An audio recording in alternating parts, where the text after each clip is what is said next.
Hey friends, it's Michelle Lamoureux and welcome back. Today we have a fun episode lined up for you. We are talking about astrology. So if you are skeptical about astrology or love getting your chart read or just reading your horoscope, I think you're going to find this conversation really interesting and you're going to learn a lot of information I guarantee you did not know about astrology. Joining us today is Ophira Edut, who is one of the most sought after astrologers and is a longtime resident astrologer for Elle and the author of over 20 books. She's a private advisor to CEOs, celebrities, global leaders, and successful entrepreneurs. She's appeared as a guest for Bravo, MTV, Good Morning America, and The Today Show, and created the first streaming reality TV dating show based on astrology called Cosmic Love. Ophira has co-authored a book with her sister called The Astrology Advantage, which we're talking about today. And you can learn more about them over at astrostyle.com, where they have been producing a popular daily horoscope and have reached more than 20 million people a month for nearly 3 decades. Before we dive into the show, I want to welcome you to join my newsletter list, which you can find on your podcast player, along with all of the show notes for today. And please do share this conversation with a friend. Okay, my friends, on that note, let's get into the show. Here we go. Ophira, I love the subject of astrology. Not covered it on the show. I realize it's something I was really into, and I'm going to show you something funny. And for those who end up watching on YouTube, I have cassette tapes for here. I don't even remember. This says they're like dated back 1999, 2001. And then I had my astrocartography chart done. Wow, such an Aquarius, so advanced. I didn't even realize. And I think the date on this was like 2002. Yeah. And then kind of played around with it a little bit more. And then I just didn't. And it's I think anything that helps you know yourself better is it's a tool. And so I'm really honored to have your expertise on the show today. Oh, I'm so excited to be here. And let's take you into the digital era. I too have, I used to use mini cassettes and I thought I was so cutting edge in like the early aughts. And now yeah, that data is just going to sit there and disintegrate, I think. I know. I'm like, I might have to either buy a cassette player to listen, because I think sometimes too, you can get a message and not be ready for it. Yeah. Go back and go like, whoa, 25 years ago, they tried to tell me. Right. And I didn't follow it, which is actually why I'm curious about your past. I'm going to read something from your book, actually from your bio, that I found really interesting. And so I'm curious what let you, because I understand you were a little skeptical to follow this path with your sister, but it said in your bio, after starting careers in magazine publishing and web design in the 1990s, we went on to become professional astrologers, launching our first column in Teen People magazine in 2002. And in short order, we gave a live astrology chart reading to Beyonce, wrote our first book, and began building a platform at astrostyle.com. And since 2009, you've been the astrologer for Elle, and you had a show on Amazon Prime called Cosmic Love, and you've written over 20 books. So clearly you followed this path, but you were skeptical. So how did you come into the world of astrology? Yeah, so definitely by accident. I was a student at the University of Michigan at the art school, almost went there for engineering. And my boyfriend at the time, still friends 30 years later, he got my chart done for me at a bookstore that did like this there was like a new age bookstore that did this full 30-page report about me. It broke down where every planet, I knew I was a Sagittarius, but I didn't even know there was more than that. And it went in depth to where every planet was and the angles between the planets, and had like a paragraph description after each of the things. And I was like, I don't even know where this thing came from, but how have I lived my life without it? And started doing friends charts with a little piece of software I got because I worked in the IT department at the university to, pay my rent. And me and the only other woman there were apparently obsessed with astrology, which I now see as a parallel to IT because it's all about the code of people versus whatever. Mm. We are machines. We just don't realize it, I think. Yeah. Yeah. And then it's like, I got to test this out. I'd read what it meant out of books because I didn't, have Yeah. a report generator for all of them. But it just kept being true every time. And I was like, okay, I don't know how to prove this scientifically, except for science is also evidence. And I have some very compelling evidence here. So I'm just going to keep using this. And your sister was on board too, or how did you pull her on board? Yeah, it wasn't hard because I was like, oh my God, we're 4 minutes apart. So you've got to read this. This is crazy. It's just what I don't know if you remember on those dusty cassettes that you found, but like what'll happen with astrology is like there will be some detail that you hear that like is so like there's no way that this could be some kind of weird confirmation bias. That is just way too specific. Yes. And then that down the rabbit hole you go. Yeah. And you obviously loved it. And it's so beautiful you and your sister have made a career together with it. Yeah. It's just, I love seeing that in the shows for midlife women. And some women got on path, some women are off path, and some women Mhm. never found that path. They can feel that there's a disconnect or they haven't fully like realized like their soul's calling. And Yeah. so I'd love to explore based on the work that you do how we can use this as a tool and like what information it can guide us. Was there something I wonder in your chart, like in career, was there like impact or fame or something that like because of where you ended up, was there something there telling you that there was a path here too that Oh, excited for you? sure. Yeah, tell us Yeah. about that. Yeah. And I'll tell you, like, it wasn't necessarily the astrology itself that excited me as much as like, oh my God, I make sense now. And I don't think that you ever outgrow not making sense to Mhm. yourself because human beings are our own biggest blind spots and we need help. We need that Yes. mirror like on the side of your car to see what's in the peripheral vision. And we don't come with one of those. Yes. Um, we're bizarrely designed. Everyone else can see us but ourselves. So that's kind of almost like feels like a design flaw, but it is what it is. Um, Maybe it's done by design. right. Well, yeah, That's part of the path, the exactly. remembering. I've Yes. entertained those theories at this point in my career, but um, the question was about like what I saw in my chart. So Yeah. I'm being a Sagittarius, I would read, well, you're into publishing. You're the sign that rules publishing and entrepreneurship. And indeed, I started a women's magazine in college and I had always been entrepreneurial. So that all checked out. But when I got my chart, I discovered that I had the moon, Mercury, Venus, and Mars all in Scorpio, which is the sign that rules mysteries and the paranormal and wanting to look under the hood of everything. And that my rising sign, my outer persona was Capricorn, which is about Mm. very business and creating systems and structures. And it explained these parts of me that didn't didn't fit neatly.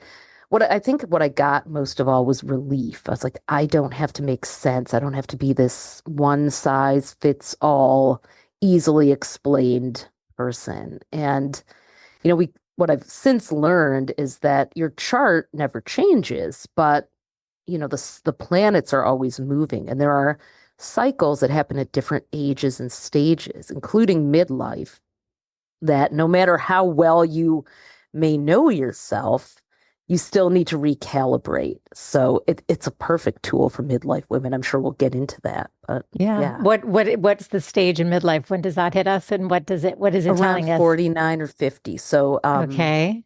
there are what are called returns. So your birth chart is like a freeze frame of the exact uh, placement of all the planets related to where you were on Earth at the moment you were being born. So it's like if you took your iPhone and if you could see all the planets visibly and just took a screenshot or a selfie of the sky, that's the map to you. It's pretty interesting. So cool. You have to, I Yeah. think this stuff is so cool. So yes. Yeah. So returns happen when a planet returns to the exact point it was in when you were born. Sometimes that happens once a year. Yeah. Sometimes it happens like Mercury. The closer the planet is to the sun, the sooner it happens. Mercury could happen once or twice a year. Um, Venus every year, Mars every 2 years. But there's a comet called Chiron that takes 49 or 50 years. It's the wounded healer, it's called. So it's where you kind of have an Achilles heel that you have had to gain wisdom. You've had to learn how to heal yourself. And so when you have your Chiron return in your late 40s, early 50s, um, a lot of women, it just corresponds with the hormonal changes where you're like, Thinking I that. don't want to carry everyone's baggage anymore. It's really interesting. You're like, what am I here for? What impact? Okay, I've learned how to heal myself. I've carried a lot of baggage.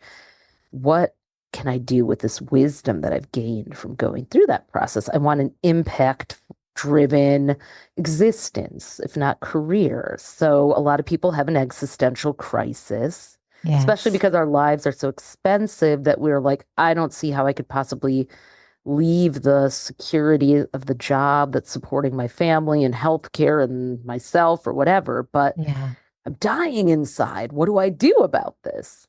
Yeah. And how can they use astrology? Like, we'll get into the Yeah. book in a moment, but tell us Yeah. how they can use this. Like, explain. Oh, you know what? Actually, let's define astrology. So I found it Yeah. fascinating in your book that it dates back to Babylon, which is present day Yeah. Iraq. I Googled it because I was like, where is Yes. Babylon? And it was Uh-huh. BCE. How, Yep. how did it, what do you know about like how it's Yeah. got saved and passed on? And I'm sure it's evolved in terms of It has. how it's So used. Yeah.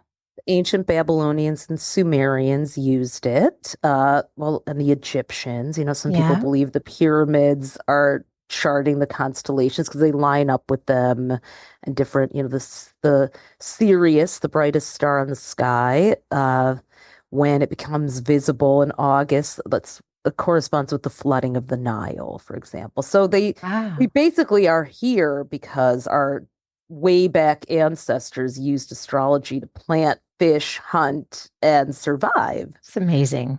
Yeah, and then the Greeks developed it into a more of a system. So it's not related to the constellations anymore. But what we use is it's based on them, but tropical or Western astrology is based on looking up at the sky at your moment of birth and drawing this imaginary circle that we call the zodiac and Yeah. dividing the sky overhead. So it doesn't matter if the Oh, constellations pulled it have up. shifted. Yep, Yeah, exactly I'm that. pulling it up. For Exactly those who are that. just listening, I pulled up a chart, my chart actually, Yeah. off of your website.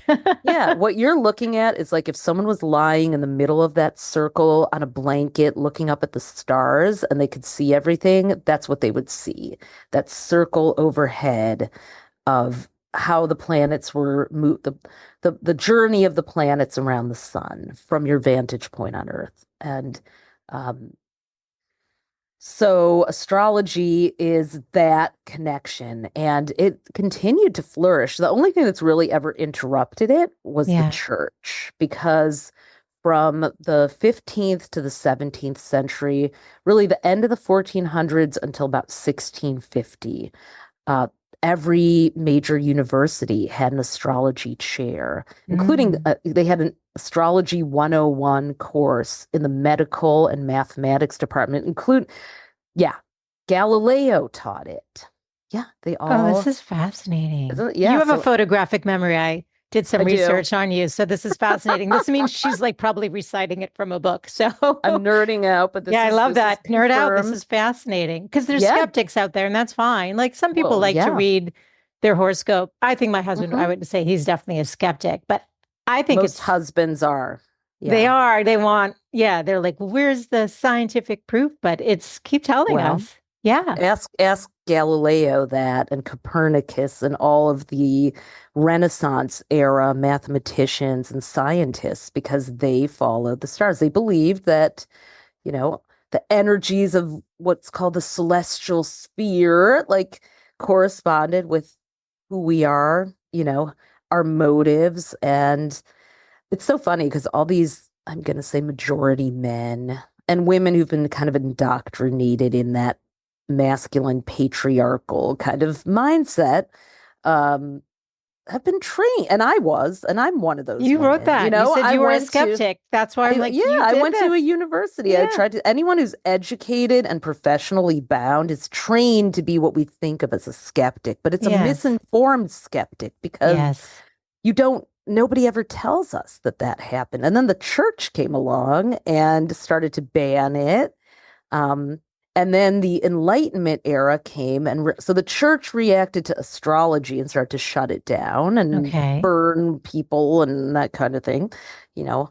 And Galileo had to renounce that he was an astrologer to save his own life. He was going to be put Wow. to death for practicing it, Wow. by the church.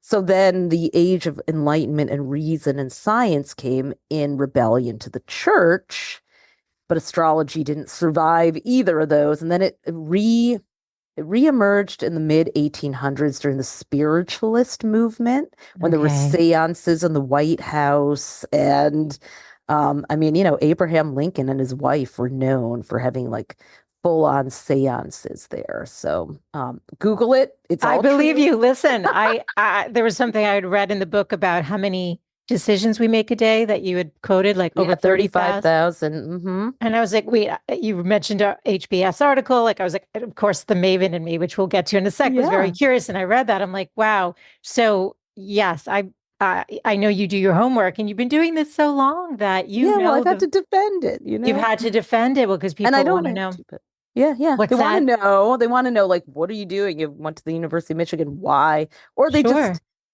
it's my own, I'll admit it. It's my own ego, but I'm like, I don't want to be presumed to be some fluffy, like, flighty girl who signs her name with hearts on the eyes. Not that there's anything wrong with that, but it's like this is actually something for intelligent people. What happened was, just to wrap up the history of it, was at the beginning of the 20th century, all the printing, the magazines, the mail order catalogs. So we had astrology, which was not uh it was kind of lumped in with astronomy, but when it was Huh. brought back as horoscopes, which I do write and I love, and Yes. but it was for the masses. So it was popularized and that was directed to women and their, Yeah. mail order sewing catalogs. So of course it became looked down on because it was there. And it's just good old-fashioned sexism. So there are so many things that male and patriarchal culture do that are 10,000 times more ridiculous, like painting their faces for March Madness. But we just accept that as, what these really intelligent guys do, right? Wearing spandex and biking for miles. Sorry, I'd rather be reading my frickin' horoscope. Anyway. You're so funny. I love it. Well, I will tell you when I had that, so the astrocartography reading, I found him through a friend. I think this is what happened. So I had a friend who was Oh. getting trained in feng shui. This person was also a feng shui master, whatever the highest level there is such a thing I think in the that is field. that. Yeah. And so he also did astrocartography. And she said, oh, he did my chart. He's really good. And so I was like, oh, I haven't done it in a few years. Let me do it. I'm really curious about, because I had a sense from the East Coast. I always had a sense should be in California, which is where I moved Uh-huh. 10 years ago. But I think I told you that this reading, which I'll have to listen to, was 2002 or something. So it Wow. took me a while. And in it, the very first thing he said to me on this recording hit so deep. It was about my birth chart and it brought tears to my eyes. And I'm like, I felt so seen. And I was like, okay, keep an open mind. Because I had another astrologer tell me I was a Yeah. queen in a previous life. And so we'll Which is have to, like cool, but what do I do with that right. And information? also that's what made me a little skeptical. I'm like, well, that sounds Yeah. kind of fun. But this was like, I'll never forget his tone. He's like, you are living on your Saturn line. Move immediately. Oh, Unless something's wow. holding, yeah, he's sort of a serious guy. He's like, but move immediately. I didn't. Wow. But he said the whole East Coast was my Saturn line. He said life will be Okay. harder for you. That was the big takeaway that I remember from that.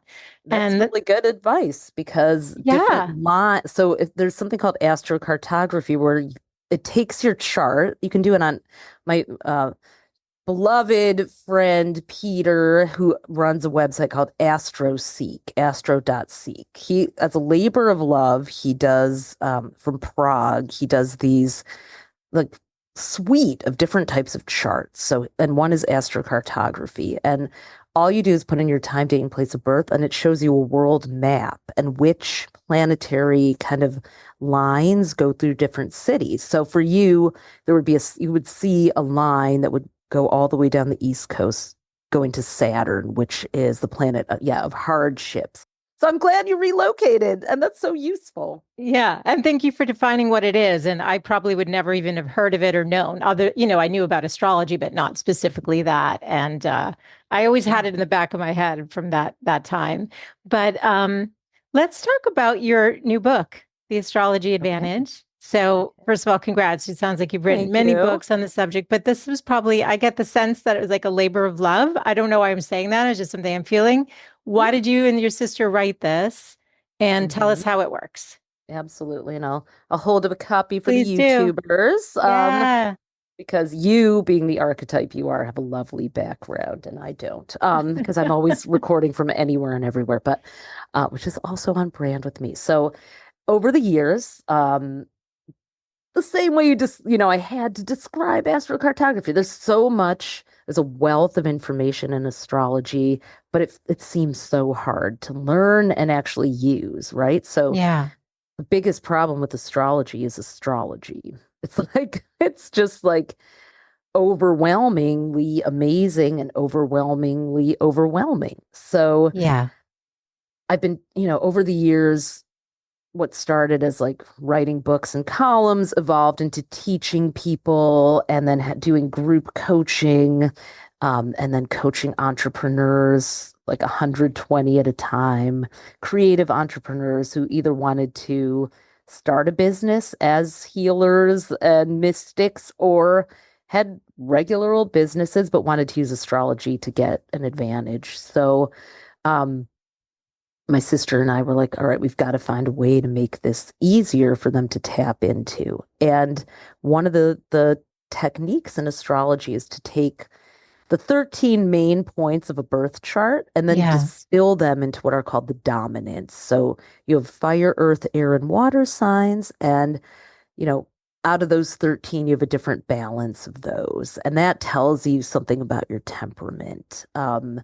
And then there are the three, what are called qualities or modalities, called cardinal, fixed, and mutable, that are based on the seasons. And those give a temperament and behavior drivers and psychological motivations too. So we renamed them Innovator, Authority, and Maven, I am, because those were more like modern, accessible names that capture their essence. So a person who would have most of the planets in their whole chart in the signs that start every season are the innovators because they're the starters.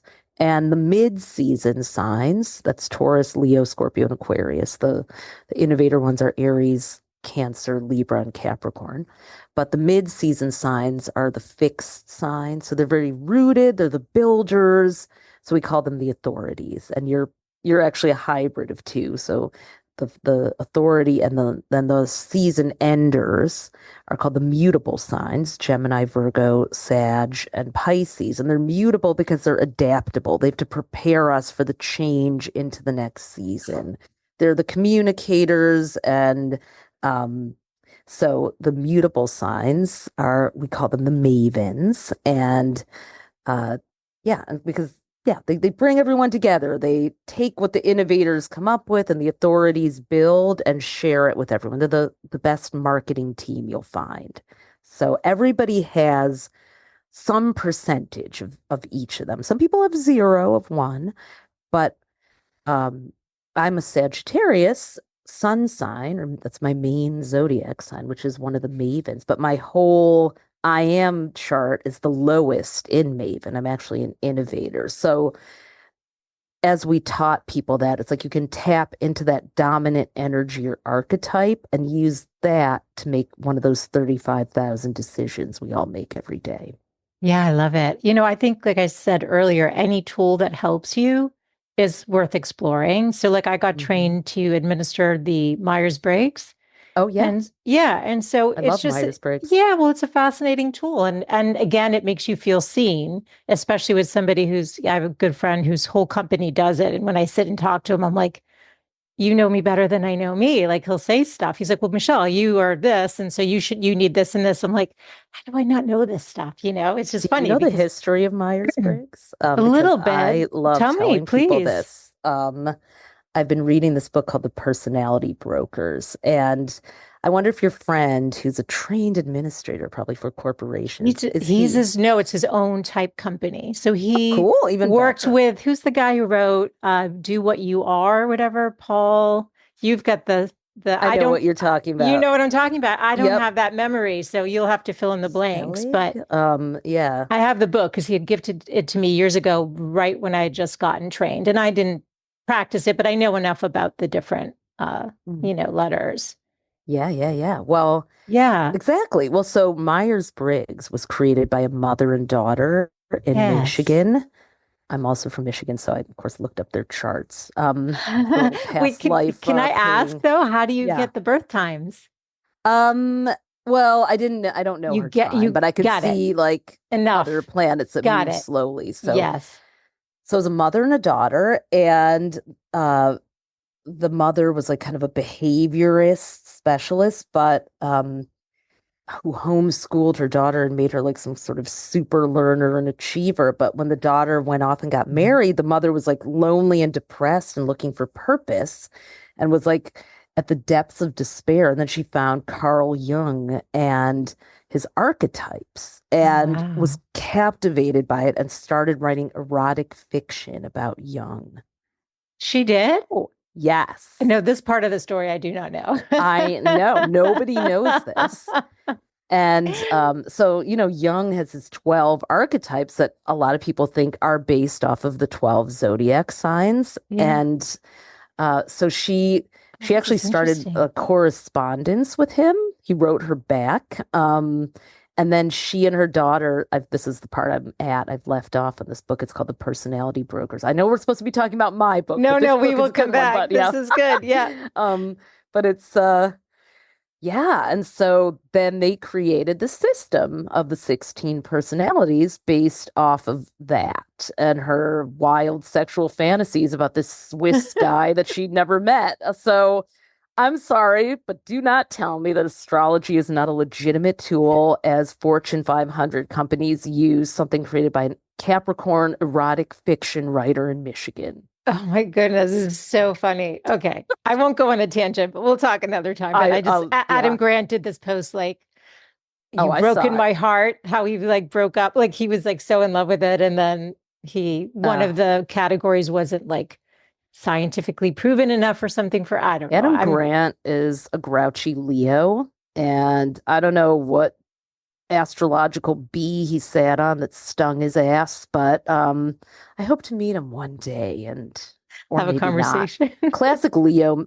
There's a certain type of Leo man, and he's just true to his sign, being Oh a my gosh, skeptic. you are cracking me up. I love. I'll stop.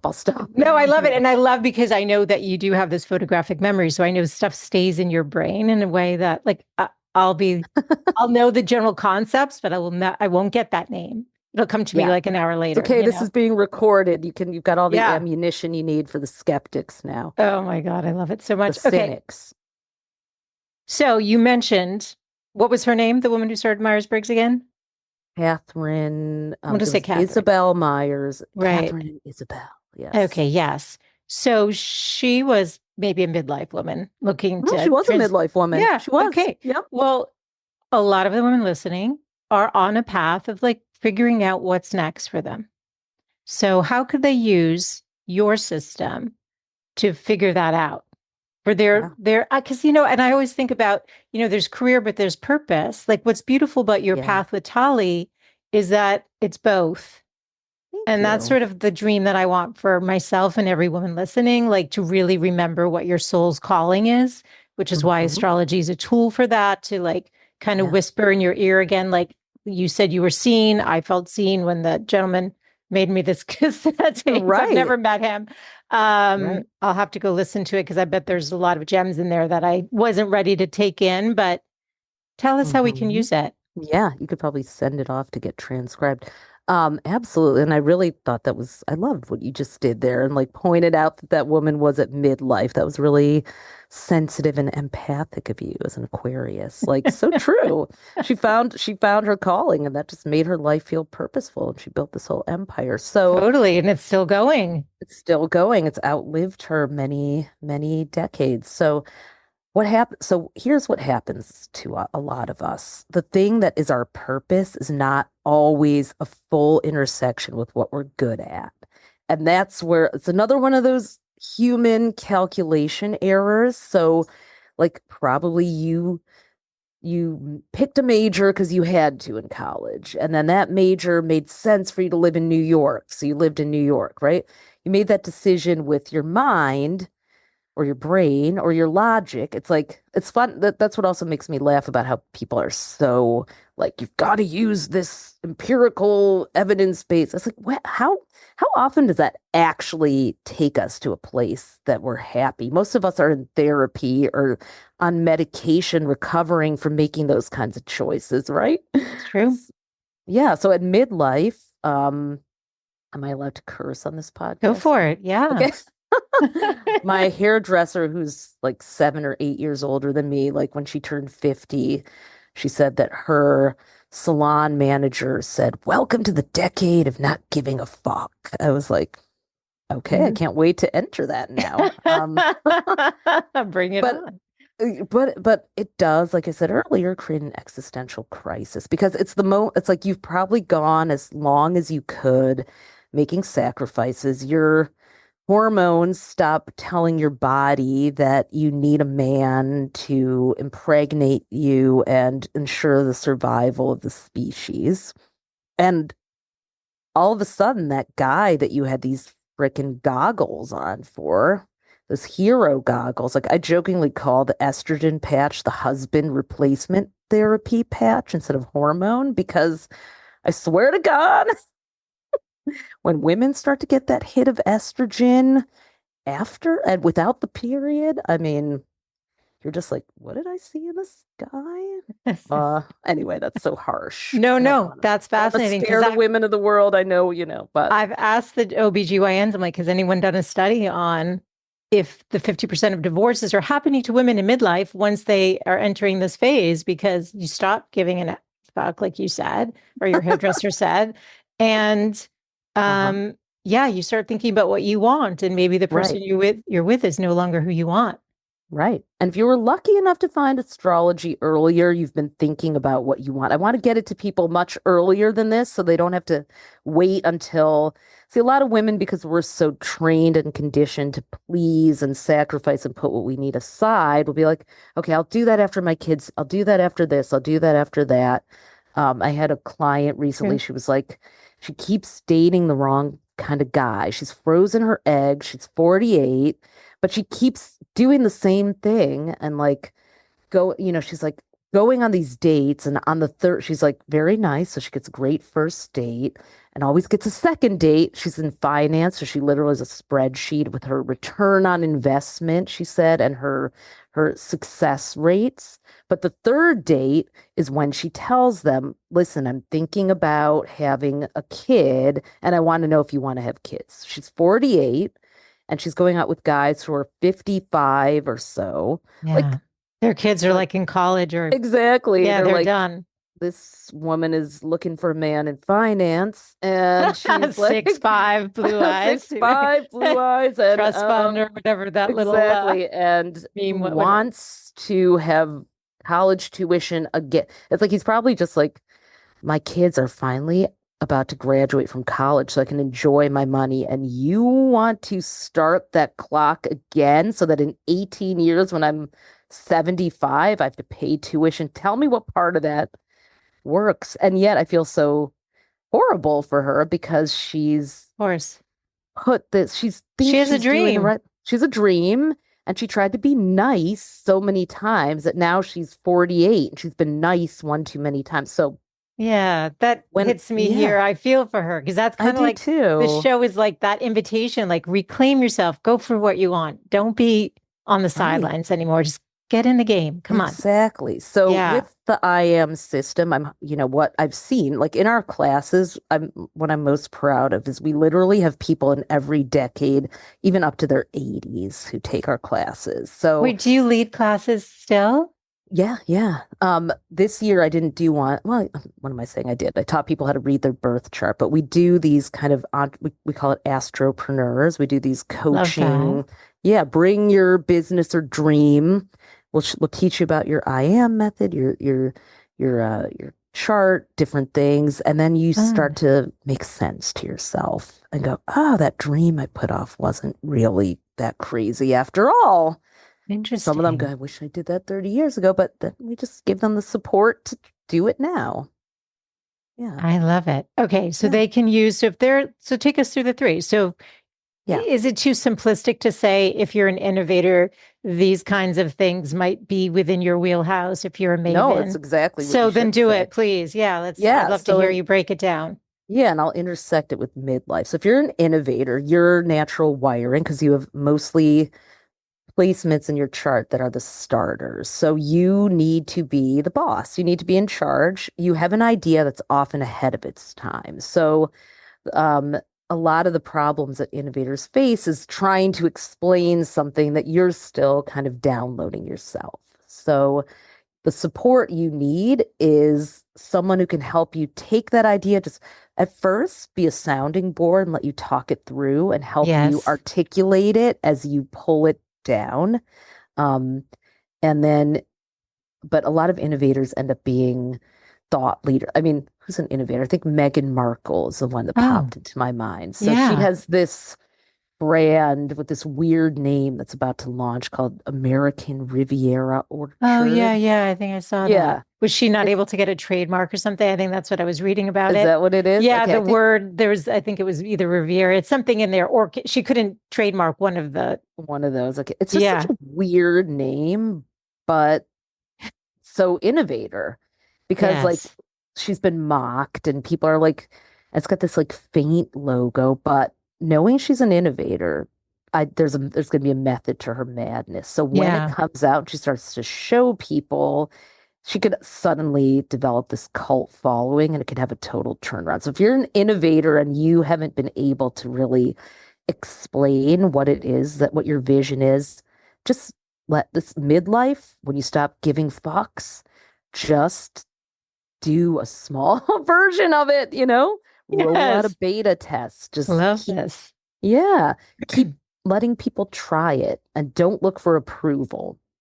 That's the joy of midlife. Like you don't need the approval as much anymore, Okay. apparently. So, Yeah. um, And tell us about just like in Myers-Briggs, you have the dark side. So what should they protect against? What should they look out for that they know that they're not mhm. utilizing their strengths because now they're the self-doubt or whatever is kind of Yeah. come in. Yes, trying to like quit their job and do it. Like if you're an innovator, a lot of times your idea needs time to take hold. So work on it. It doesn't have to be like a hobby or a passion project, but you do not have to immediately quit your day job. When I first started with our astrology site, it was not mainstream, so I would try to describe it. I'd be like, it's like a women's magazine, lifestyle Is this magazine through the Hugh, lens the of one you started with your sister? no, that was also an obscure ahead of its time. That was like Okay. a magazine for women of all cultures and sizes. And now that's like Beautiful. every blog. But in Yes. 1992, it was like, You were ahead of okay. your time. Yeah. I actually won a scholarship to NYU's Summer Publishing Institute. And one of the experts there said to me, I gave him a copy of it. And he said, well, don't you think if this idea was going to work, someone would have done it Oh, already? what a small-minded. He's obviously that was Small probably an everything. authority. I mean, not that there's anything wrong with an authority, but somebody who can't see vision. Because Yeah, I think a maven would be like, that's cool. right. Oh, Explore that. totally. Yeah, that would be me. Totally. I'd be like, yeah, I love it. But Right. let's brainstorm around that. Yeah. Yeah. And that did, knock me down a little bit, not enough to keep me down as an innovator, but that's the kind of thing. Like, so if you're an innovator, the thing not to do is to start to tell everyone about your idea just yet. Have a little protective incubator, mastermind, whatever. Get in a women's business kind of pod of other trailblazers. They don't have to be innovators per Yeah. se, but like people who are like going to encourage you. I just saw Oprah. I think she's an authority, but I just saw a clip of She her saying like is. how, yeah. I would never Um, have thought that. I got to check on that though, because she seems like an innovator. So She does seem like it. She seems like that and maybe a Maven. maven, right? Because the Yeah. ideas and the, I I'll don't check know. on that. Check She on might be that a and get back yeah, to us yeah. on I'm that. thinking about all. She has a lot of Leo. She has a lot of Scorpio, Aquarius. Oh, She might. It's you've done probably her pretty chart. You've done even. her I've chart. done her chart, but I'd have to count it up. But yeah. She was talking about how like she like just won't even be like get rid of friends that like do that like don't you think you're special or like are jealous or whatever. So I thought that was interesting. So innovators have to be really careful about who they share the ideas with Yeah, because people who are people going will to build shoot them them up. down too soon. Yeah, Right. And exactly. if you're not self-possessed enough, you may abandon your path or Hmm. the idea.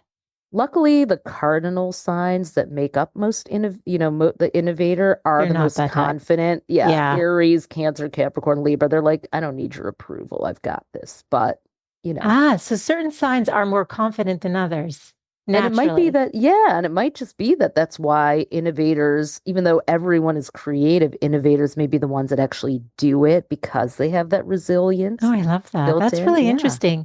And how does the sun sign? Because isn't, I remember that was the other takeaway. I remember they're like, when you shake someone's hand, it's your rising sun that they're meeting. Your Even though I'm an rising Aquarius, sign. is that right? Your Yeah. rising sign, not sun, Yeah. your rising sign, which I don't know what mine is, but Yeah. Oh, I do. I'll tell you. It is oh, that's right. it is But Scorpio. right. But when I read about Scorpio, I was like, that doesn't feel like me. So I don't know. It's so It's like a funny. veneer. It's like, but you're detail oriented. It's very different than Aquarius. So your Very. sun sign is always like the main character in the movie of your life, so it matters. But it can be, but the dominant energy of your I am archetype is really your true kind of approach to everything. Right. Yeah. Okay.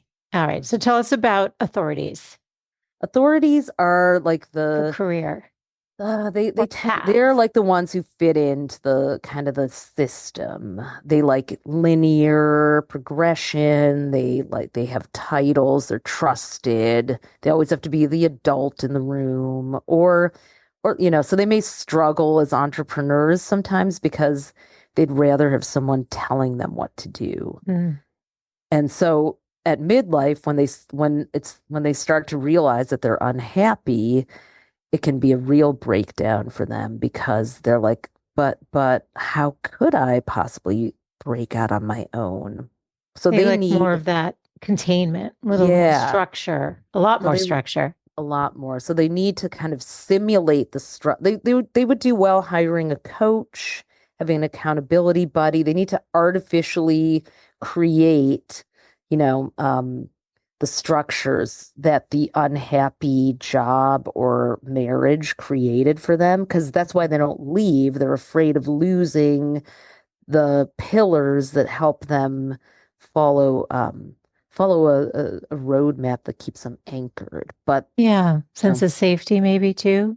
yeah. So if you're an authority at midlife and you haven't done the thing, just know that you're always going to get in your own way and find someone and give them your trust for a even if it's 90 days, and go 90-day pact with my inner taskmaster. I'm going to do it differently. I'm going to do it this person's way. And if it doesn't work, I have a well-worn groove that I can go back to and do it that way again. Yes. And authorities are good within like a corporate structure, it sounds like. Maybe like, They perform well, but doesn't mean they're happy. That's the part. So they are yeah. good in all structures and plans, but And probably as a parent too. Yes. Because as it sounds like parents, it. Yeah. They'd be very yeah, organized, right? yeah, and they like external things to give them. This is their trap. Their gift and their trap. Like when they have a baby, an innovator throws everything into chaos because innovators don't, and mavens a little bit too, like to be spontaneous and go where the wind blows. But the authority is looking to this external. demand or whatever you want to call it to Yeah. give them their structure and schedule, and then they feel better. So they have to start to rewire themselves not to need an external thing to give them structures so they can feel safe internally, because otherwise they're they're they have loss aversion, which is when you Interesting. minimize loss, Yes. minimize the impact of not taking a risk, and you lose more from not taking that risk. So Okay. that's what you have to look out for at midlife as an authority. Okay. But the innovators, entrepreneurship is a great path because they're probably already having these amazing Yeah. ideas that are ahead of their time. The Yeah. authorities, then not, I mean, corporate can be good for some people, but what other career paths look good for an authority? Well, they might want to get involved in like something impact related. They might Yeah. want to actually take all the authority that they've gained and go sit on the board of an innovator's company Yeah. and advise them on, how to make it a success. They have a lot of wisdom and skill to Yes. share, but they need to plug it into something that's more meaningful than Yes. probably what they're doing to save up for tuition and pay their mortgage. Yes. And I saw in your book, Amy Porterfield is an authority. Yes, she And is. she's so incredibly successful as an entrepreneur, using Mm-hmm. her unique authority skills, Yeah. right? To like structure, teach, like she took a system around email marketing and all that stuff. And I Yeah. mean, she's so incredibly successful. She really is. And I was just on her podcast for the book, and she was like amazed, but she was loving that what she was learning. She was like, oh my God, this is so true. I do kind of get stuck in one track. But I'm also, so I mean, I told her like I learn from her all the time. As an innovator, she's one of my go-to Oh, authorities that yeah. like, yeah. So, I love that. yeah. I love it. I think she's fantastic. I mean, I've followed her, some of her stuff. When you need it, you're like, Mhm. she's there and she's so consistent.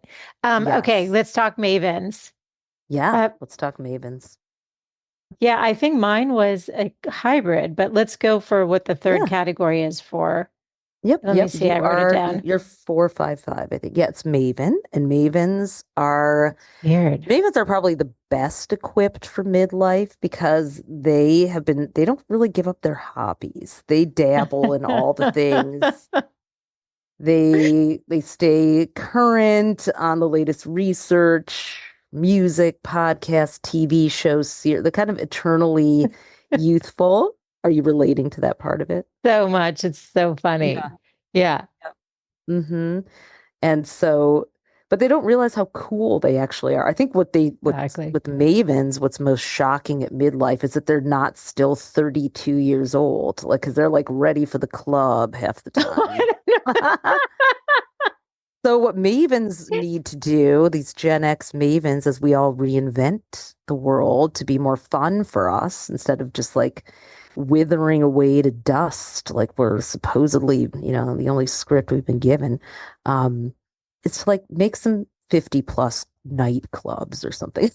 I'm kidding, but I'm not kidding. I feel like mavens are craving experiences, retreats, like social spaces and community spaces as the world stays, um, you know, psychologically high functioning into a much older age.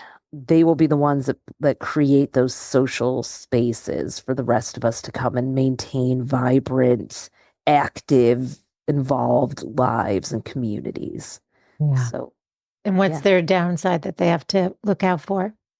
It can be a maven mess, as we call it. Like mavens will wear all the hats, which we love, but they'll try to wear them all at once. And that Yeah. is, they get scattered, they get overwhelmed. They're like, I'm starting 3 businesses instead of one at a time, or I'm buying 12 domain names because someday Yeah. I might start a food truck, write a volume of encyclopedias, and charter a shuttle to Saturn, all in the same quarter.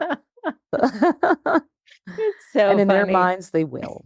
They will. I But mean, will they? Elon Musk, much as I can't stand him, is a maven. And, Ah, look at him. He doesn't think any planet is out of his reach. that's true. Oh my goodness. Okay. Well, all right. Before we wrap up, because I could literally talk to you all day long. This is so much fun. I have like so many questions. Wait. Um, Let me just ask you more of a spiritual question. Free will versus fate. You wrote like in that bio introduction I did in parens in the bio, it said coincidence question mark. Right. Right. But it was more, was it more synchronicity? So how can we use astrology, the work Hmm. that you're doing, that we're like talking about, Hmm. to have that synchronicity? Because obviously we all have free will. That Yeah. woman could choose to have that baby, or, Yeah. it's every day, it's like, what did you say? 35,000 decisions. So, like, Right. the free will's there. But there's this Or is beautiful it? birth chart that you talked about from the beginning, right? Hmm. We have this chart where all the stars were aligned. I think the women listening to my show know intuitively there's a soul's path invitation at any time. So how do we get in alignment? I mean, when I read that Gloria Steinem asked you to help be an editor at Ms. Magazine, I'm like, you were so young. How did you even fall in like the Right. path? I mean, so just I'll leave it there, Yeah. but I'd love to get your thoughts. It's true. There are things that feel destined. That's the Well, word the I'm looking for, destined. Yeah. destiny, and my answer to that is that free will and fate are partners. They're Mm, not separate. They're not mutually exclusive. Your birth chart is a map of your, what we say, your factory settings, your automatic tendencies. But consciousness is the missing ingredient that changes the game for everyone. Because as you become aware and conscious of how you're wired or what your tendencies are, you gain free will and access. Those 35,000 decisions a day, I believe 90%, I got to confirm this, are actually made unconsciously. So even yeah. though we're making decisions, what part of our brain is making them largely unaware part of ourselves. So astrology has been one of the tools that I've used to increase my conscious awareness, which is a very sensible, practical, intelligent kind of thing that any so-called skeptic would probably approve of. Yes. Um, so yeah, you gain more free will by understanding what your unconscious biases, reactions, and tendencies are, how you're patterned, and then you can choose. I remember reading Sagittarians don't follow through and finish what they start. And I was like, that's true. That's not my nature to do that. I love just coming up with a big idea. But now that I know that about myself, I can say, but that's not going to get me what I want. So I'm going to set out on a quest to figure out creative ways that don't stifle my self-expression and sovereignty to finish this project, whether I do it myself or find someone to do it. And that has given me freedom. That's how I've been able to accomplish some of the things that I have because it makes me unstoppable. I love the word sovereignty, agency. You use the word Yeah. freedom. I mean, that's what it's Yeah. about, isn't it? I mean, it's so beautiful, but don't you Hmm. feel like that's also what helped certain people come into your lives or certain opportunities? Absolutely. I think when you're tuning your instrument, so think of this as your instrument. If you don't pay attention to, I used to play the viola. If I'd leave it in the case, I'd take it out, all the strings were out of tune. I'd have to tune it. And then I have Hmm. to tighten up and wax the bow. So that worked. So we have to stay in touch with our inner selves and consciousness too. And we don't think of it. We think of just working out our bodies and not our beings, our existence, our souls, our self, whatever it is, whatever you want to call that higher self. And astrology has given me kind of a language to be able to access those parts of myself that you don't work with in school. And, like just like when you found out you had a Saturn line in New York, you were not going to learn that Boston, yeah. anywhere Yeah, the whole else, East Coast. Yeah, yeah. the whole East Coast. And Yeah. then you relocated to California where there was probably a Jupiter or Venus or Mercury line or something, or no line, but not Yeah. Saturn, Right. and things a lot. It's just like when you go to the chiropractor and you align your body, energy can flow through you, well-being can, pain leaves and ease flows through. And that's the same way I look at aligning your selfhood with astrology. Yes. And what's next for you? You're an innovator. You must be dreaming. I'm an innovator. I've got lots of next things. Yeah. But, anything you're excited about that you can share? Or? Yeah. Well, I'm really excited that we're 2 weeks out with Astrology Advantage. It became a national bestseller. Congratulations. Thank you. Congratulations. That's huge. Yeah.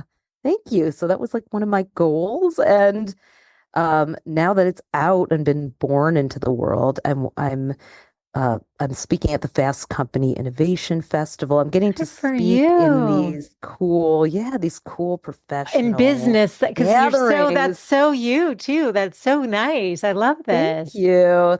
Capricorn rising, moon and Jupiter. Not moon, sorry. Capricorn rising, North Node and Jupiter. I do know my own moon sign as an astrologer. But yeah, just bringing it to there's a large part of the working world that is suffering needlessly because they don't know how to coexist and interact effectively as a team. They don't feel like they can say these little micro things that they need to say to make things work better because they're afraid to talk to each other. Or they just want to maintain their standard of living and income, but be satisfied. So I want to bring this to the part of the workforce that wants what I call it spiritual technology to help power their careers and fulfillment and realize their potential because people are dying to do that. Yes, and I love helping. Yeah. I love it. I started out in corporate for 15 years and I think it's fantastic you're going into that space.